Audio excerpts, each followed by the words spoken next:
Can a city committed to a socialist revolution actually survive without the federal funds? It's openly defying. That really is the multi-billion-dollar question, isn't it? And what we're diving into today, it's become a huge national flashpoint. Okay. We're tracking this really high-stakes political fight happening right now in New York City. It all kicked off after the mayoral win of Democratic Socialist Zohran Mamdani. Right. And our sources are showing the immediate fallout. Mamdani's victory. It drew an instant and, frankly, credible threat from President Trump to pull federal funding. Wow. Which puts America's largest city, a city staggeringly dependent on that money, right in the crosshairs. Okay, let's unpack this because the timeline here is just wild. Mamdani's win alone, it was historic, right? He's 34, the first Muslim and South Asian mayor there. Yeah, quite a profile. And he won pretty decisively, 50.4% of the vote, beat his opponent, who had serious billionaire backing, by almost 9 points. But the real fireworks, they didn't even wait for Inauguration Day. It started, immediately. Well, it was basically a declaration of war, politically speaking. Mamdani, in his victory speech, he directly challenges the president, looks right into the camera. What did he say? He says, "Donald Trump, since I know you're watching, I have 4 words for you. Turn the volume up." Wow. That's some serious political theater. Have we seen a mayor just pick a fight that intensely with a sitting president? Right out of the gate? The risk assessment there must be, nuts. It is pretty unique in how bold it was, and the president definitely didn't ignore it. Just hours later, he responds on Truth Social. His own 4 words. Pretty ominous, and so it begins. Oof. Okay, so the battle lines are drawn. Crystal clear. You've got Mamdani promising to fight Trump's policies to, dismantle the system that let billionaires like him thrive.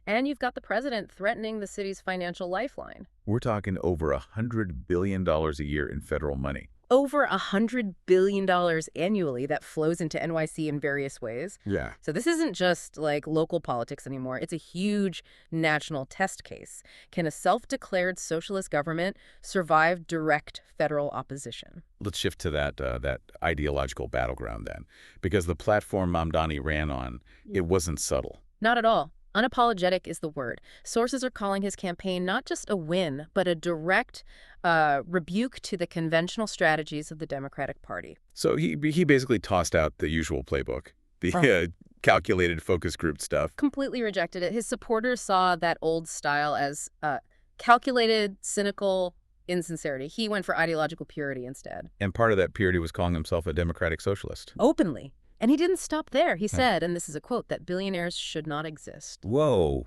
Okay, saying that as the mayor-elect of, the world's financial capital, that's a statement. He's essentially campaigning against his own city's tax base in a way. It's a profoundly radical stance, absolutely. And his actual policies, they seem designed to directly challenge the private sector. Right. He's targeting the cost of living crisis, but specifically going after landlords and, capital. Exactly. We're talking a citywide rental freeze, universal childcare, which needs massive new funding, likely taxes, and going hard after, quote, bad landlords. These aren't just, small tweaks. A rental freeze, that's a direct hit on private property rights. It's fundamental intervention. And universal childcare, the money has to come from somewhere. That's why the financial opposition he faced was so intense. Which makes it even more amazing that he won, right? Billions poured in to stop him. You mentioned Bill Ackman, $1.75 million.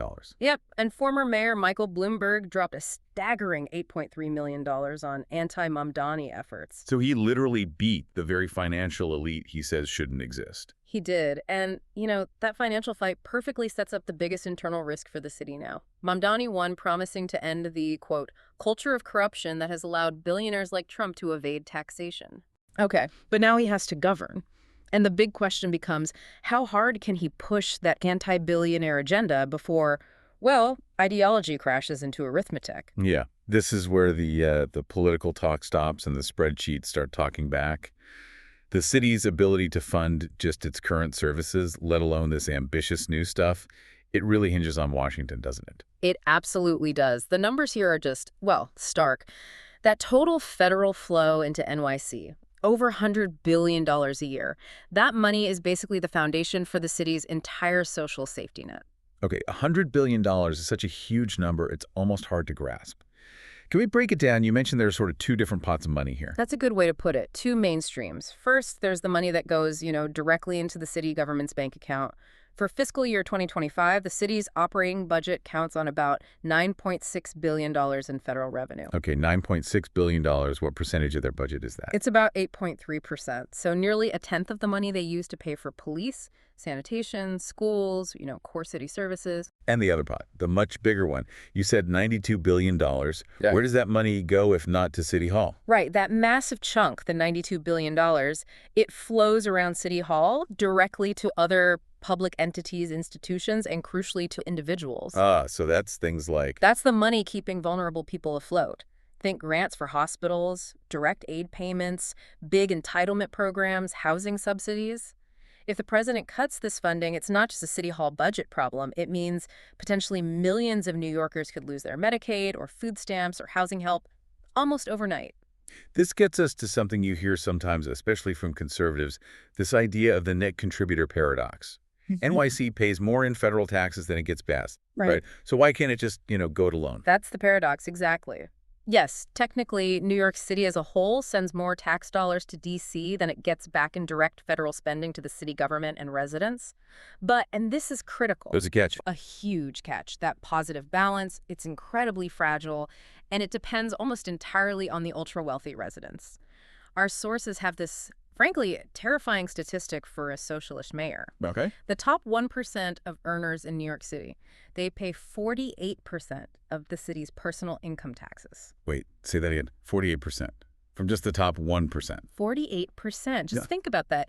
If that number's accurate, what does it mean for a mayor who says billionaires should not exist? It means his entire city budget is basically balanced on the wallets of the very people he's targeting. Precisely. If his agenda, higher taxes, more regulation, general hostility to capital, if that actually succeeds in driving even a fraction of those high net worth people out, then the city's own tax base just collapses. It collapses. It becomes a completely self-inflicted wound. And at that point, the whole debate about federal funding, it almost doesn't matter.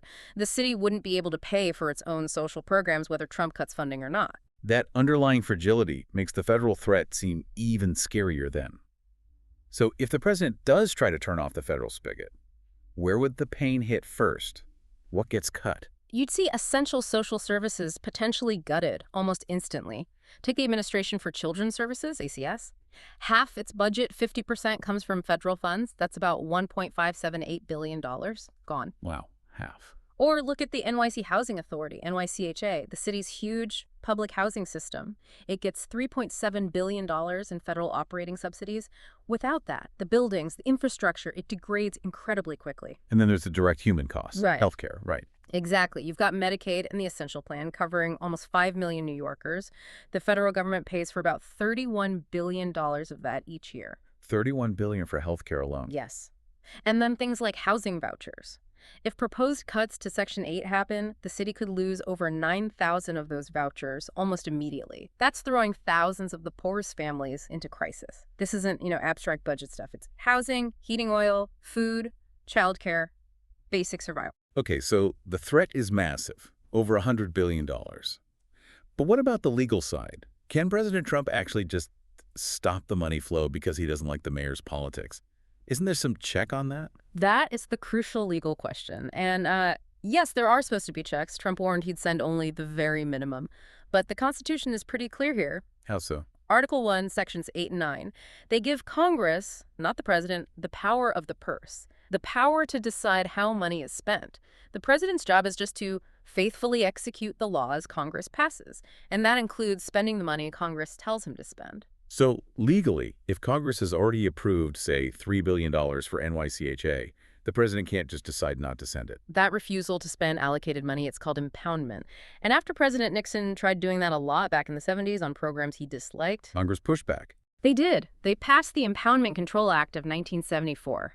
Basically, this law severely limits the president's ability to just sit on money Congress has appropriated. He can't just cut off funding for Medicaid or housing vouchers because the mayor is a socialist. So the law protects those big funding streams. Largely, yes. Unless Congress itself puts specific conditions on the money, like, you only get these grants if you cooperate with federal immigration enforcement. The president can't legally withhold it just based on politics. The Impoundment Act even says Congress has to approve any spending delay longer than 45 days. It's a strong check. Okay, so the big appropriations might be safe legally, at least initially. But that doesn't mean the city's out of the woods, right? Because the president can act unilaterally in other ways. Exactly. This is what we call the day one risk. Areas where the executive branch can move fast, using things like executive orders or EOs. How would that work? Well, EOs can change how federal agencies operate, how they interpret rules for grants. They can slap on new, maybe unreasonable conditions, making it really hard for a city like New York to qualify for funds. We saw this playbook used before, remember? Targeting sanctuary cities. Right, tying compliance on immigration to, like, smaller justice grants and things. Precisely. So even if he can't legally stop the big Medicaid checks, he can try to choke off funding through other means, making life difficult. Can you give examples? What specific, maybe smaller programs are vulnerable to quick executive action? Sure. Past budget proposals from the previous administration tried to completely eliminate programs like LIAC-EAP, that's the Low-Income Home Energy Assistance Program, crucial for helping poor families heat their homes in winter. Okay. Another one often targeted is the Community Development Block Grant, CDBG. That funds all sorts of local projects, infrastructure, services, easy target for cuts via executive priority shifts. And there are outside groups like Project 2025 advising a potential future administration to cut specific social programs, too. That's right. Their proposals include things like getting rid of the Head Start wraparound preschool program entirely. Head Start serves how many kids in NYC? About 19,000 kids right now. Cutting that. It's an immediate, direct blow to working families. And there's one more area of executive power that seems relevant. Disaster aid. Oh, absolutely. The president has sole discretion when declaring a federal emergency and deciding the level of federal support. And we have seen, according to some analyses, that discretion used in a, quote, flagrantly partisan way before. A president could, theoretically, starve a politically hostile city of needed aid after a hurricane or other disaster. Okay. So let's try to wrap this up. We have New York City going down this unapologetically socialist path. But that path depends fundamentally on massive federal support. Right. And at the same time, you have a federal executive, the president, signaling very clearly he's willing to challenge that path by targeting the money. So the big question is, what wins out? The constitutional checks on presidential power or the president's ability to act quickly through executive actions and bureaucratic maneuvers? That's the immediate tug of war. Will the legal challenges hold? Can the city navigate the bureaucratic obstacles? It's a really profound moment for American political economy. They're watching it play out. But you also raised that deeper instability, the one that's maybe even more dangerous for the city long term. Exactly.